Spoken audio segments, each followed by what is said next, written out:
নমস্কার, কেমন আছেন সবাই? আশা করি সবাই ভালো আছেন। মানে বাড়িতে ভাই দিদি এসছে বলে তুই পড়াশোনা করবি না? তোর কদিন বাদে পরীক্ষা করছি না, আমি জানতে চাইছি তোর কদিন পরে পরীক্ষা, আমাকে একবার বল না। তুই যে এত ব্যায়াম করছিস, তুই কি করলি? সকালবেলা টিভি দেখলি 3টে অবধি? আমি 5 মিনিট 10 মিনিটও দেখিনি। 10 মিনিট দেখিস? 10 মিনিট জানিস কত সেকেন্ডে হয়? না আমি দেখেছি, আজকে দেখিনি।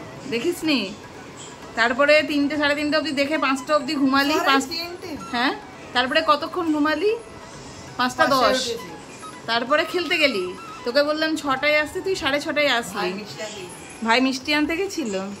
আচ্ছা, পড়তে বসো। কতক্ষণে পড়া দেবে? এসএসটিটা হয়ে গেছে? দে দে দে দে, এক্ষুনি দে, তাড়াতাড়ি দে। আর এখন বৃষ্টি পড়ছিল, কিন্তু এখন ওয়েদার একদম ক্লিয়ার হয়ে গেছে। সন্ধ্যাবেলা এই দিকটা থেকে সত্যি দেখতে অনেকটা ভালো লাগে, তবে খুব। হ্যাঁ, কিসের আওয়াজ আসছে? সিরিয়াল দেখছে দিদি? হ্যাঁ, দেখি কি সিরিয়াল এটা? এটা চিরসখা? এটা তো চিরসখা নেই, তো অন্য কিছু। এইটা ভাই দেখে কখনো? এটা কি সিনেমা? মঙ্গল পান্ডে দেখবে না আসলে। বাবা মা যখন এসছে, মানে ওর দাদু দিদা, তখন কিন্তু ওর পড়ার একটু মন তো চঞ্চল হবে, কিচ্ছু করার নেই। তো মা এই সন্ধ্যাবেলা 9টার সময় দেখে একটা সিরিয়াল চিরসখা, আর বাবা এসে সিনেমা দেখে। বাবা কোনো সিরিয়াল দেখে না। তো বাবা এখন টিভির মধ্যে ওরচি যা চালিয়ে দিয়েছে, মানে ও কিন্তু ঠিক ওর পছন্দ মতো একটা কিছু সিরিয়াল চালিয়ে দিয়েছে। আর মাকে চালিয়ে দিয়েছে কোনো হটস্টারে মনে হয় ওই চিরসখা সিরিয়ালটা। তাই ও আবার দেখতে আসছে মাঝে মধ্যে যে সিরিয়ালটা কি ঠিকঠাক চলছে, মানে ও দেখে নিচ্ছে এর মাঝে মাঝে। কি যে করি, যতই পরীক্ষা চলুক, মানে বাড়িতে যদি বাবা মা আসে তাহলে কিন্তু ওকে কন্ট্রোল করা যাবে না। মানে তাহলে ও খুব ব্যস্ত, খুব ব্যস্ত। জানি না, মানে খুব পড়াও দেখাচ্ছে, কিন্তু কন্ট্রোল করা যাচ্ছে না। মানে আজকে খেলতে গেছে, টিভি দেখেছে দুপুরবেলা, আবার এখন মানে ওদেরকে টিভি দেখানোর নাম করে নিজেও বসে বসে দেখছে। কিন্তু তা সকালবেলা মা যেহেতু এসছে, আমার কাছ থেকে অনেকটাই রিল্যাক্স পেয়ে গেছি।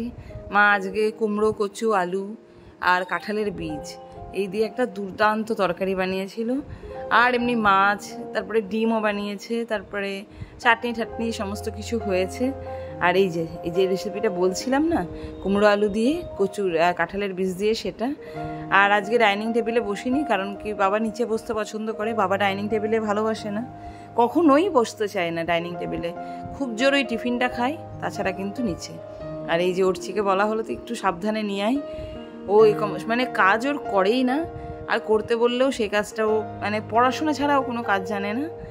এখন আমি করতেও দিই না, অ্যাকচুয়ালি আমি করতে দিই না বলে জানে না। চাপ পড়লে সব মানুষই কাজ জানে।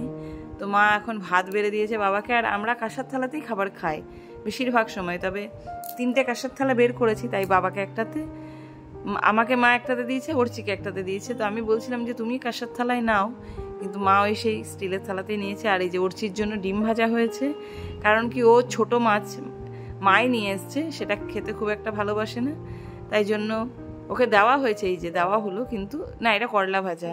তো এটা খাবে, এটা খেতে ভালোবাসে, কিন্তু ছোট মাছও ভালোবাসে এমন নয়। কিন্তু আজকে যেহেতু ডিমটাও হয়েছে, আজকে ডিম দিয়েই খেয়ে নেবে। আর কাঁঠালের বীজের তরকারি আমার এতটাই পছন্দ যে কি বলি, আমার খুবই ভালো লাগে, খুব খুব সুন্দর লাগে। তার এই যে মাছটা হচ্ছে ওই ছোট চুনো মাছ কিছু বলে, ওটা দিয়ে সর্ষে বানানো হয়েছে। এনাকে দেওয়া হয়েছিল, কিন্তু ইনি খাননি। ও ডিম খাবে, ছোট মাছ এখন খাবে না। আরামের খাবার পেয়ে গেছে, কে কষ্ট করবে। আর এই যে এখন মিঠুনের সিনেমা চলছে। তো আজকে ব্লগ বেশি বড় করবো না, এখানেই রাখছি। দেখা হচ্ছে নতুন ব্লগে।